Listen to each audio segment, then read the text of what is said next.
Hello guys, तो आज हम लेक्चर नंबर 4 शुरू करने के लिए जा रहे हैं, जिसमें हम प्रश्नावली 1.1 शुरू करेंगे।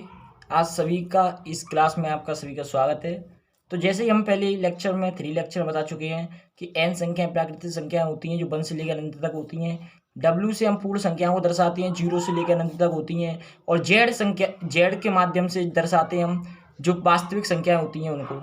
और परमेय q के माध्यम से दर्शाते हैं जो x बराबर p बट्टा q comma p natural number यानी प्राकृतिक संख्या हो, और q नेचुरल नंबर प्राकृतिक संख्या हो, और q does not belongs to 0 यानी 0 के बराबर q ना आए। अगर q 0 के बराबर आ गया तो अनंत बन जाएगा, इसलिए q कभी भी 0 के बराबर नहीं आना चाहिए। अब हम शुरू करते हैं प्रश्नावली 1.1, जिसमें पहला प्रश्न है, निम्नलिखित में से कौन से समुच्चय हैं, अपने उत्तर का औचित्य बताइए।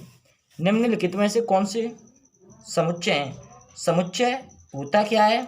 जो किसी भी व्यक्ति के द्वारा ना बदले, सभी व्यक्ति एक ही आंसर दें।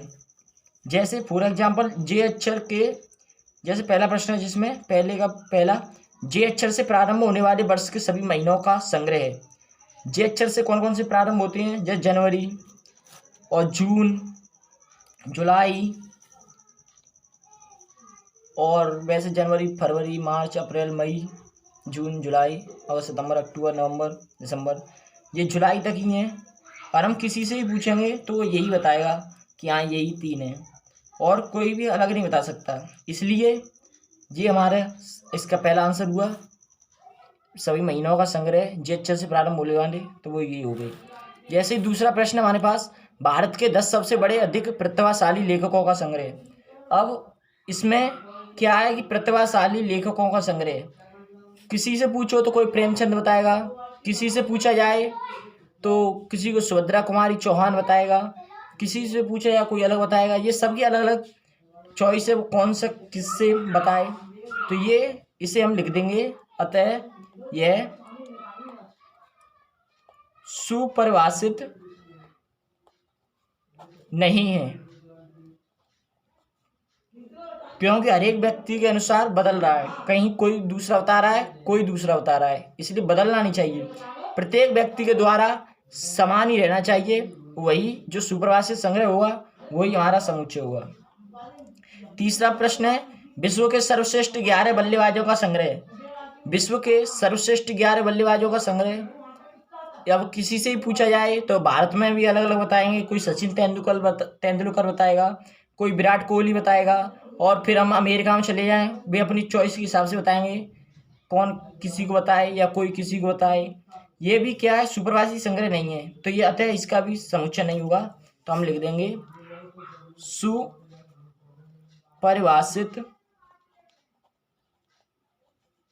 संग्रह नहीं है। और अब पांचवा प्रश्न है, आपकी कक्षा के सभी बालकों का संग्रह है। अब आपकी कक्षा के सभी बालकों का संग्रह, अब इसमें काफ़ी बच्चे कंफ्यूज होंगे कि आपकी कक्षा, प्रत्येक किसी भी कक्षा में चले जाइए, किसी भी स्कूल में चले जाइए, आपकी या तो ट्यूशन की कक्षा है, या आपकी कॉलेज की कक्षा है, या स्कूल की कक्षा है, उसमें बच्चे तो समान होंगे ना। कोई इनको गिन के बता सकते हैं ना, कोई भी, जैसे 70 बच्चे हैं उसमें तो 70 ही बताएगा। कोई भी आए उसमें 71 तो बता नहीं देगा, 69 तो बता नहीं देगा। तो ये क्या है हमारे पास कि सुपरिभाषित संग्रह है। और जब सुपरिभाषित संग्रह है तो क्या हुआ, अतः समुच्चय है। अतः समुच्चय होगा।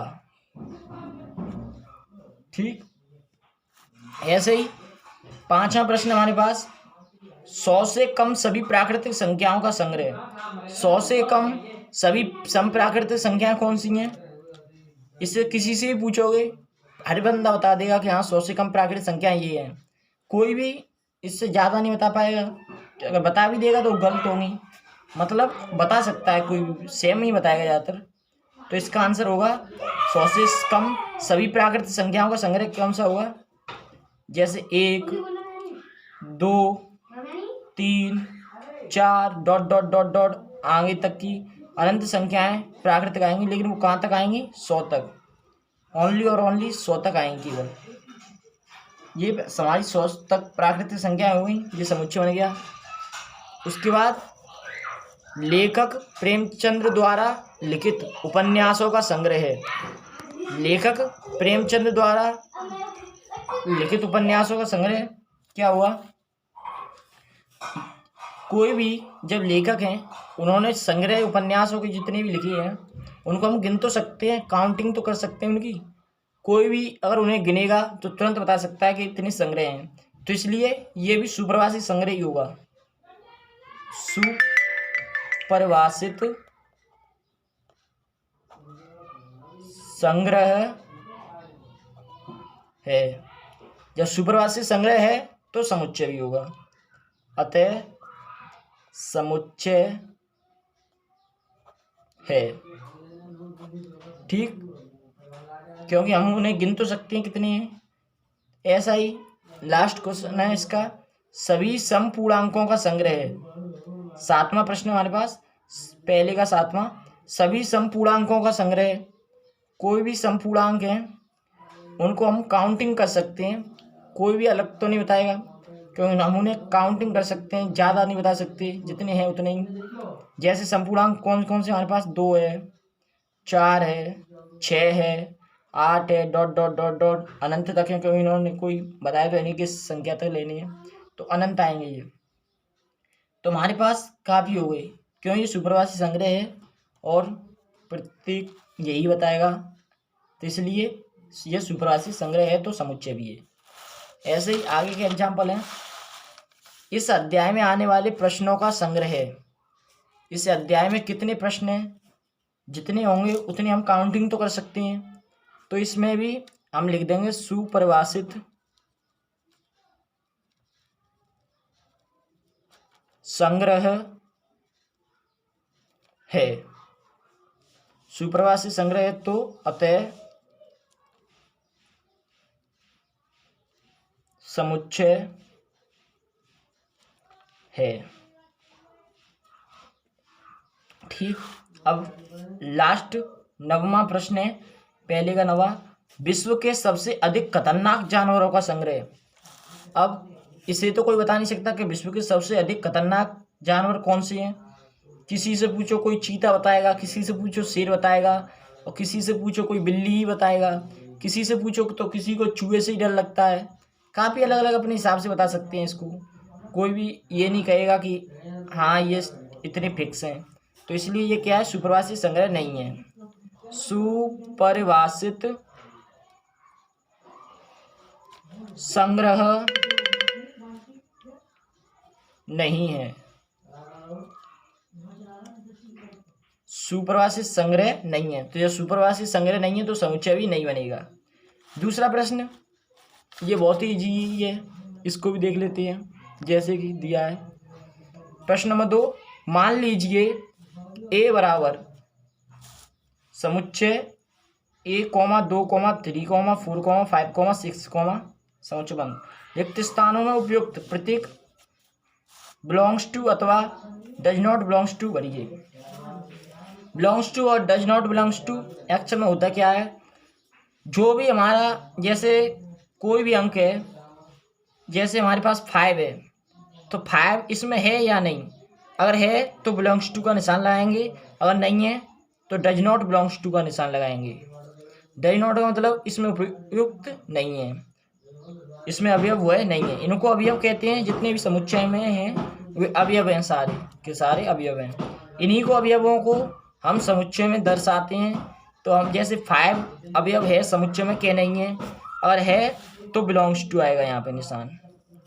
जैसे 4 दूसरे वाले में 4 समुच्चय में है तो हाँ है, तो इसलिए हमारे में बिलोंग्स टू आएगा। ऐसे 8 समुच्चय में है नहीं है, तो ये आएगा डज नॉट बिलोंग्स टू, क्योंकि हमारे समुच्चय में उपयुक्त नहीं है। चौथा प्रश्न है, 2 उपयुक्त है इसमें या नहीं, ये अवयव 2 है या नहीं, तो बिलोंग्स टू उपयुक्त है। ऐसे ही 0 समुच्चय में अवयव है 0 या नहीं, नहीं है, तो क्या आएगा, belongs to, does not belongs to. और ऐसे ही 10वां 10 दस अवयव है इस समुच्चय में या नहीं है, तो नहीं है, तो इसलिए ये भी आएगा डज नॉट बिलोंग्स टू। प्रश्न नंबर 3, निम्नलिखित समुच्चयों को रोस्टर रूप में लिखिए। अब ये रोस्टर रूप होता क्या है वो देखते हैं। रोस्टर रूप में लिखना है जैसे कि ए एक्स सच डेट एक्स एक पूर्णांक है और -3 से लेके -3 से लेकर के 7 के बीच में है। अगर यहाँ पर भी हमारा बराबर का निशान होता तो हम कह सकते थे -3 भी लेना है।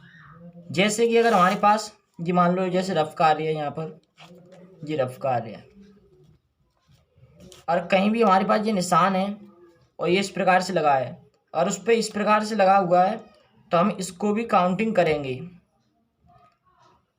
अगर इसमें इस प्रकार से लगा हुआ है तो हम इसको भी काउंटिंग करेंगे उसमें। अगर जब ये नहीं लगा तो इससे कम ले सकते हैं, पर लेकिन इसको काउंटिंग नहीं करेंगे।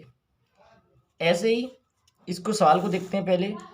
पहला तीसरे का पहला क्या है, एक्स एक पूर्णांक है और पूर्णांक -3 से लेकर 7 तक के बीच में है, तो इसका आंसर होगा ए बराबर समुच्चय में पहले यहाँ पे रखेंगे हम 0, क्योंकि 0 तो हो सकता ही है। उसके बाद -1 और -2, लेकिन -3 नहीं आएगा। क्यों? क्योंकि -3 इसमें है नहीं। क्योंकि अगर यहाँ पर भी बराबर का निशान होता तो -3 ले सकते थे। जब बराबर का निशान नहीं दिया है तो -3 नहीं लेंगे। उसके बाद आएगा 7 तक के बीच में, तो 1 2 3 4 5 6 7 नहीं लेंगे क्योंकि 7 पे भी बराबर का निशान नहीं है। अगर इस पे बराबर का निशान होता तो हम 7 को भी लेते। ये हो गया। ऐसे अब दूसरा प्रश्न है बी वाला, एक्स सच दैट एक्स संख्या 6 से कम एक प्राकृतिक संख्या है। 6 से कम एक प्राकृतिक संख्या है। 6 से कम एक प्राकृतिक संख्या एक्चुअल में होती क्या है? पहले तो प्राकृतिक संख्या 6 से कम बोली है उसने, तो हमारी प्राकृतिक संख्या शुरू होती हैं 1 से। जैसे 1 2 3 4 5, यही हमारी प्राकृतिक संख्या है और ये 6 से कम भी हैं और 1 से शुरू हो रही हैं। तो हम यहीं पे यही लिख देंगे b बराबर 1 2 3 4 5 ब्रैकेट बंद। हमारा इसका ये आंसर हो गया। अब ऐसे ही सी वाला ऑप्शन है हमारे पास, एक्स सच डेट एक्स 2 अंकों की एक ऐसी प्राकृतिक संख्या है। एक्स है सच डेट एक्स 2 अंकों की ऐसी प्राकृतिक संख्या है। कैसी प्राकृतिक संख्या है? जिसके अंकों का योगफल 8 है। योगफल हमें 8 दिया हुआ है, तो इसे हम कैसे लिखेंगे देखते हैं इसको। जैसे कि कोई भी संख्या है हमारे पास, उस 2 संख्याओं का योगफल 8 है, तो 8 का योगफल किस किस का आता है पहले तो देखते हैं। 1,7 का आएगा, 17 हो गई। 1 और 7 8 हो गई। दूसरी आएगा हमारे पास 23 का, क्योंकि 2 और 3 कितने हो गए? 8 नहीं, 23 का नहीं, 2,6 26 हो गई एक हमारे पास, ये 8 हो गई। फिर आएगी 3 और 5 यानी 35, ये भी 8 हो गई। फिर आती है 4 और 4 44। फिर इसी प्रकार से आती है 5 और 3 53। फिर आती है 6 और 2। फिर आती है 7 और 1। फिर आती है 8 और 0। ऐसे करके 8 जिनका योगफल आए 2 संख्याओं का, वो हमारे पास संख्या 8 हैं। ये कि 17 26 35 44 53 62 71। 8 और 0 को भी लेना पड़ेगा, क्योंकि 8 में 0 जोड़ोगे तो 8 ही आएगा, और ये 2 अंकों की संख्या भी है। तो इसका आंसर हम लिखेंगे यहाँ पर 17 26 35 44 53 62 71 80। ये इसका आंसर हो गया। अब ये इसका आंसर हो गया। अब दूसरा प्रश्न देखते हैं। डी एक्स सच डेट एक्स एक अभाज्य संख्या है जो 60 की भाजक है। अभाज्य संख्या है लेकिन 60 की भाजक है। इसे हम कैसे देखते हैं, यहाँ पे देखते हैं। देखिए, जैसे ये 60 है, इसे भाग दीजिए, 2 से 30 बार जाएगा, फिर 2 से 15 बार जाएगा, 3 से 5 बार जाएगा, 5 से 1 बार जाएगा। हमारे इसके गुणनखंड क्या है, 2 गुणा 2 गुणा 3 गुणा 5। तो ये मैंने कल ही बताया था, किसी भी समुच्चय में हम किसी भी अवयव को दोबारा रिपीट नहीं करते, केवल एक ही बार लिखा जाता है। हमारे पास इसके आंसर आए 2 गुणा 2 गुणा 3 गुणा 5। तो 2 गुणा 2 गुणा 3 गुणा 5 की जगह पे हम क्या लिखेंगे, 2,3,5। डबल नहीं लिखा जाएगा 2 का, क्योंकि इसमें समुच्चय में अवयव को एक ही बार लिखा जाता है। और इसमें एक और खासियत है, ये 5 हैं, इसको आगे पीछे किधर भी लिख सकते हैं। इसमें कोई सिस्टमेटिक नहीं होता कि हमें यही लिखना है, किधर भी लिख दीजिए, पर लिखा होना चाहिए। और ये 60 के भाजक भी होगी। ऐसे ही प्रश्न है हमारे पास, ई बराबर ट्रिगोमेट्री शब्द के सभी अक्षरों का समुच्चय। इसका समुच्चय क्या आएगा, जैसे टी है, और जैसे कि हमने पहले कहा था, इसका कोई वो नहीं है कि हम नंबर बाई नंबर ही लें, जरूरी नहीं है आर को ही लें, आई को ले सकते हैं, कोई भी इसमें सिस्टमेटिक नहीं होता। आई ले लिया, उसके बाद हम आर को ले लें, जी ले लें, पर डबल नहीं होना चाहिए। ओ ले लें, एन हो जाए, ओ हमारा आ चुका है, दोबारा नहीं लेंगे। एम, ई, टी आ गई, ये दोबारा नहीं ली जाएगी। आर आ गया है, बाई नहीं आया, बाई को ले लीजिए।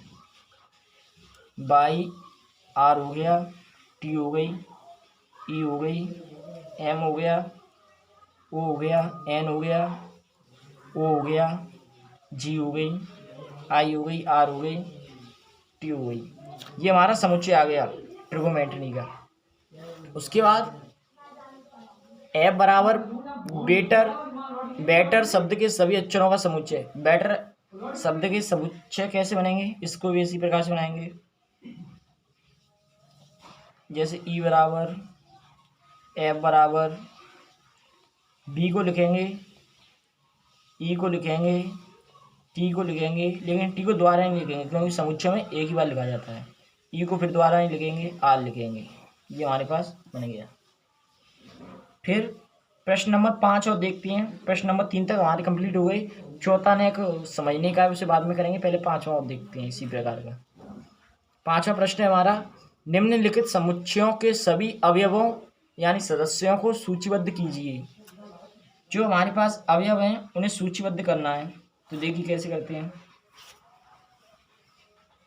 जैसे ही पहला प्रश्न है, ए बराबर एक्स सच डेट एक्स एक विषम प्राकृतिक संख्या है।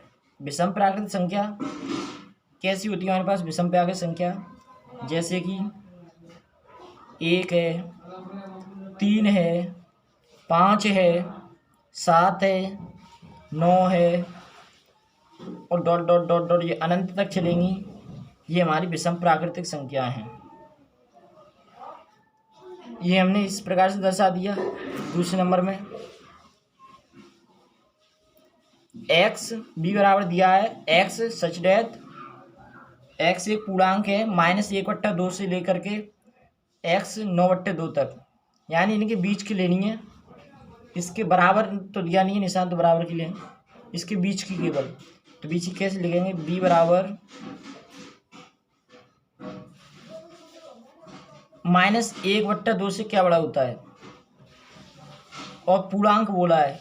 पूर्णांक कभी भी 0 से छोटा तो होता नहीं है, तो हम लिखेंगे यहाँ 0, 1, 2, 3, 9 में 2 का बाद देंगे कितना आएगा, 4.5, इसलिए हम यहाँ 4।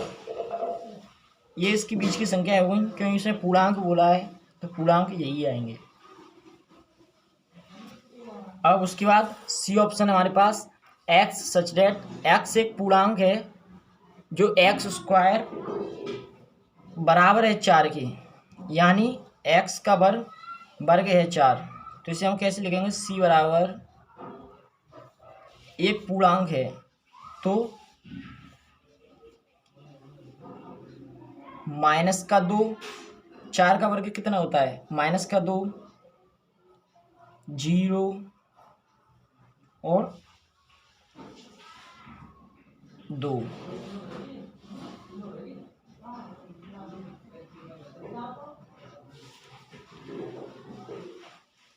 इसका माइनस का 2 और 2, ये इसके पूर्णांक आएंगे। सॉरी, इसने 4 से लेके बोला है, यानी 4 तक के पूर्णांकों को लेना है, x के वर्गों को, और पूर्णांक है तो इसको हम कैसे लिखेंगे, जैसे 0 है बीच में, 0 का वर्ग 0 ही रहेगा, माइनस 1 का वर्ग कितना होगा, 1 का वर्ग करें तो 1 ही हो जाएगा, माइनस 2 का वर्ग कितना होगा, प्लस का 4 हो जाएगा। तो बराबर लेने के लिए बोला, इसलिए माइनस का 2 ले सकते हैं। उसके बाद प्लस का 1 तो 1 ही होगा, और 2 का वर्ग प्लस का 4 हो जाएगा। ये हमारा कंप्लीट हुआ यहाँ तक। अब हम प्रश्न नंबर 6 की तरफ बढ़ते हैं। ये लास्ट प्रश्न है, इसी को नेक्स्ट समझने का है, उसके बाद हमारी एक्सरसाइज कंप्लीट हो जाएगी। बाईं ओर रोस्टर रूप में लिखित और दाईं ओर समुच्चय निर्माण रूप में वर्णित समुच्चयों का सही मिलान कीजिए।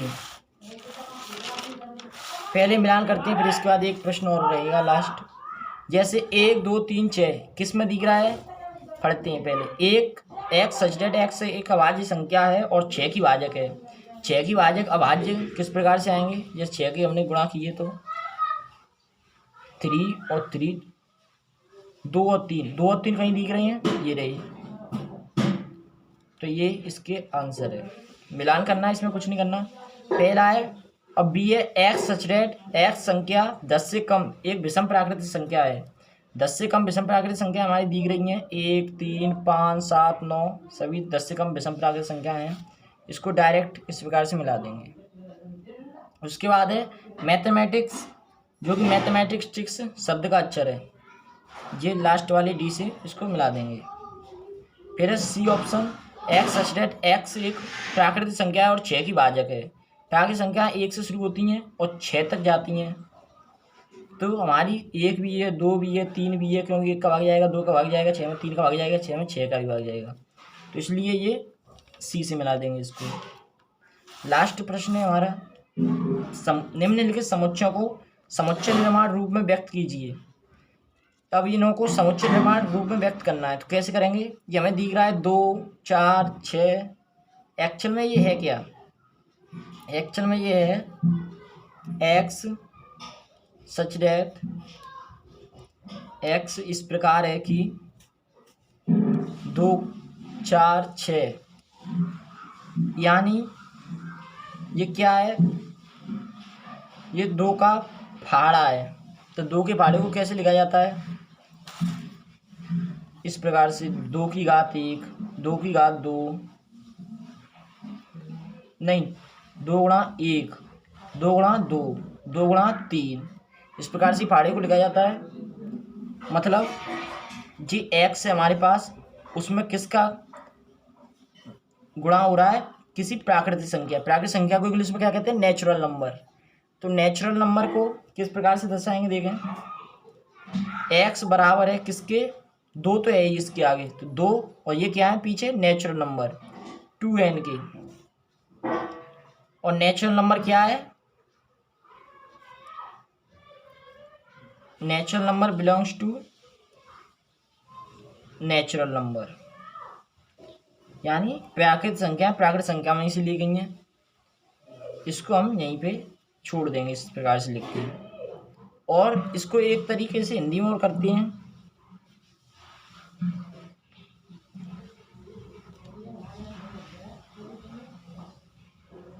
संख्या 2 में प्राकृत संख्या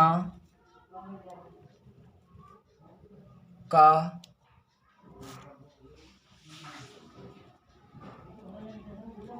संख्या 2 में प्राकृतिक संख्याओं का गुणा हो रहा है, इस प्रकार से इसको हिंदी में लिख सकते हैं। इसके बाद दूसरा प्रश्न है 1 4 9 100 तक, इसको कैसे करेंगे, हल लिख करके कि ये क्या है, 1 का वर्ग 1, 2 का वर्ग 4, 3 का वर्ग 9। आप ऑब्जर्व कर पा रहे होंगे जैसे 4 का वर्ग 9, 3 का वर्ग 9, फिर 4 का वर्ग 16 आएगा, जैसे डॉट डॉट डॉट डॉट लगा दिया है, कितना के 10 तक। तो इसको हम कैसे दर्शा सकते हैं, x such that x, x क्या है हमारे पास, जैसे किसी प्राकृतिक संख्या है, प्राकृतिक संख्या हम किससे दर्शाते हैं, एन से, और एन से हमने दर्शा दी, लेकिन ये प्राकृतिक संख्या है, इसके ऊपर ये क्या है, घात है, क्योंकि वर्ग चल रहा है उनका, तो एन की घात एन भी हम इसको लिख सकते हैं, एन की घात एन, जो कि एन क्या है हमारा, प्राकृतिक संख्या है, लेकिन प्राकृतिक संख्या कितनी है, 1 से लेकर के बराबर है 1 के भी, और नेचुरल नंबर कहाँ तक है हमारे पास, 10 तक। इस प्रकार से इसको दर्शा सकते हैं। और दूसरी भाषा हिंदी में लिखने का कि एक्स सच दैट एक्स सभी प्राकृत संख्याओं के वर्ग हैं, सभी नहीं, एक से लिखना चाहिए, एक से प्राकृतिक संख्याओं के वर्ग हैं 10 तक, इस प्रकार से लिख के छोड़ देना चाहिए। वैसे मैथमेटिक्स से ये वाला तरीका सही रहता है, हिंदी ज़्यादा सही नहीं रहती क्योंकि ये गलत भी हो सकती है, लेकिन ये तरीका बिल्कुल सही रहता है। उसके बाद 3, 6, 9, 12, ये हमारा क्या चल रहा है, इसमें भी आप ऑब्जर्व कर पाएँ तो इसमें 3 में गुणा हो रहा है, 3 का फाड़ा चल रहा है, तो इसमें हम वही देखेंगे इसी तरीके से कि 3 है, 3 में गुणा किसका हो रहा है, किसी प्राकृतिक संख्या का हो रहा है, 2 का गुणा हुआ है, 3 का 3 में हुआ है, किसी प्राकृतिक संख्या का गुणा हुआ है, तो इसे हम लिख देंगे हल करके, एक्स सच दैट एक्स बराबर है किसके, 3 की घात 3 गुणा एन के, किसी प्राकृतिक संख्या का, प्राकृतिक संख्या गुणा हो रहा है 3 में, लेकिन जो हमारे पास एन है वो क्या है, 3n हमारे पास क्या है, नेचुरल नंबर, और नेचुरल नंबर कहाँ तक है हमारे पास, तो हम लिखेंगे जो नेचुरल नंबर हमने लिखे हुए हैं भी कहाँ तक है हमारे पास, तो नेचुरल नंबर है हमारे पास 1 से लेकर के 4 तक का गुणा हुआ है इसमें, 1 2 3 4 तक का, क्योंकि उसके बाद डॉट डॉट तो लगा नहीं, तो हम आगे तो बताएं, तो 1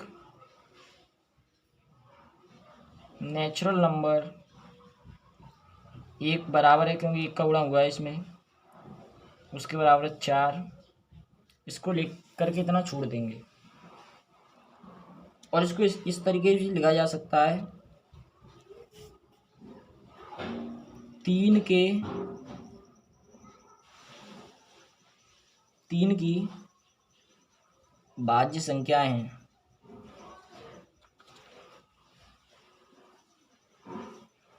बारह तक, इसको इस तरीके से लिख सकते हैं, 3 की भाज्य संख्याएं हैं 12 तक। उसके बाद 2, 4, 8, 16, 32, इसको किस तरीके से लिखेंगे, आप तो ऑब्जर्व कर पा रहे हो, तो ये इसका घातें जुड़ रही हैं, जैसे 2 की घात 2, 2 दूना 4, 2 की घात 3, 2 दूनी 4, 2 दूनी 8, 4 दूनी 8, घातों का क्या हो रहा है इसमें, घातें ऐड हो रही हैं, अगर ध्यान से देख पाएँ तो आप, तो इसको हम लिख सकते हैं एक्स सच दैट एक्स किस प्रकार है कि जो 2 है उसमें क्या हो रहा है, घातें जुड़ रही हैं, जैसे कि 2 दूनी 4, 2 तिया 6, 2 चौका 8, तो हम यहाँ पर लिख देंगे 2n, क्योंकि इसमें घातें चल रही हैं, और घातें किस प्रकार की हैं, n belongs to natural number, natural number कहाँ तक है, 1 से लेकर के 5 तक, क्योंकि 2 3 4 5 5वीं घात है 2 की ये, तो हम लिख देंगे 1 नेचुरल नंबर 5। उसका लास्ट प्रश्न हमारे पास 25 ये कितने का वर्ग है, तो यानी हम देख पा रहे हैं ये 5 का वर्ग है, ये 5 का क्यू है, ये 5 की घात 4 है, तो इसे क्यू भी इसी प्रकार से लिखा जाएगा x सच डेट बराबर 2 की घात n। n क्या है हमारे पास, नेचुरल नंबर, जो कि 1 से लेकर के सच डेट कब कहाँ तक है हमारे पास, 4 तक। ये हमारे पास इस प्रकार से सारे प्रश्न 1.1 प्रश्नावली हमने समाप्त कर ली है। और आगे के लेक्चर्स देखने के लिए इसी चैनल को सब्सक्राइब करें, जिससे आपको सारे नोटिफिकेशन मिलते रहेंगे। थैंक यू सो मच, हमारे साथ जुड़ने के लिए बहुत बहुत धन्यवाद। आपको इसी प्रकार की वीडियो मिलती रहेंगी।